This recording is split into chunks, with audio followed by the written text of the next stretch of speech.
Hi everyone, and welcome to Youth Affirming Youth. This month, we're covering the topic of heteronormativity and cisnormativity, which I know are really big words that a lot of people don't know about. So first, we're going to go over a bit of vocabulary. Heteronormativity. Simply put, heteronormativity is the idea that everyone you meet is straight unless proven otherwise. Cisnormativity is basically the same thing, but regarding gender.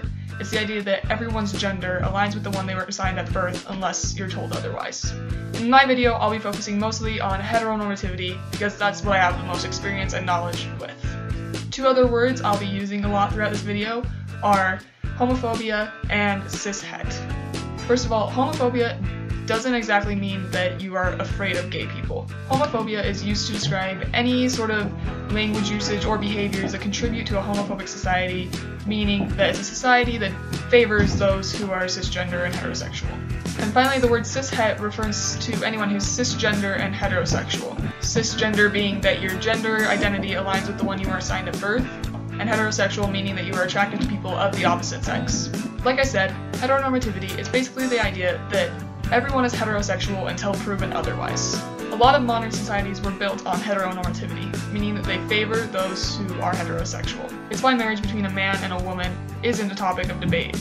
In addition, cisnormativity is the reason that cisgender people can use bathrooms that align with their gender identity without being called a pervert. Now, I know what you're thinking. It's not a problem anymore. You guys got gay marriage and President Obama says you can pee wherever you want, so what's the big deal, right? The majority of people are cishet anyway. Actually, a recent study by the J. Walter Thompson Innovation Group found that only 48% of those aged 13 to 20 identify as completely heterosexual, which means there's actually a majority of people in that age group who aren't heterosexual. The same study found that 35% of millennials identify somewhere outside of completely heterosexual, meaning that the world is just a lot more queer than you think. This idea that being heterosexual is the default is why so many queer people have to spend their entire lives coming out to people over and over and over again. It's the reason that my straight friends like to ask me the question, are you the girl or the guy in a relationship? Heteronormativity is what causes people to think that a bisexual person in a relationship with someone of a different gender is really just a straight person claiming to be bisexual for attention. Heteronormativity is why asexual people grow up thinking that they're broken because they lack a sexual attraction. These are only a few examples of how heteronormativity hurts people inside the LGBT community. So what can we do to eliminate heteronormativity? First, we can work to change things legally. We can push for legislation that ends housing and job discrimination against those in the LGBT community.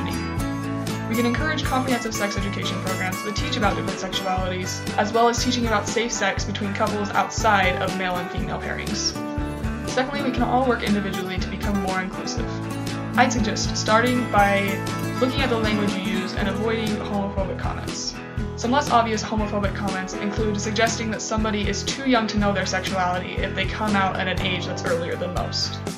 I mean, you wouldn't tell a 10-year-old girl that she's too young to know she's straight if she mentioned seeing a cute boy, right? If you want to check yourself before making an LGBT-related comment, switch it around and imagine saying the same comment but about straight and cisgender people. If it sounds silly when you're saying it about straight and cisgender people, then that comment is probably contributing to a culture of heteronormativity and cisnormativity. These are things we can all work on, even those of us who aren't cishet. But if we can all make a conscious effort, we can work toward a society that has eliminated heteronormativity and cisnormativity. Thank you so much for watching this video. If you liked it, make sure to hit the like button and share with your friends and family because this is information that all of us could use. And as always, don't forget to love.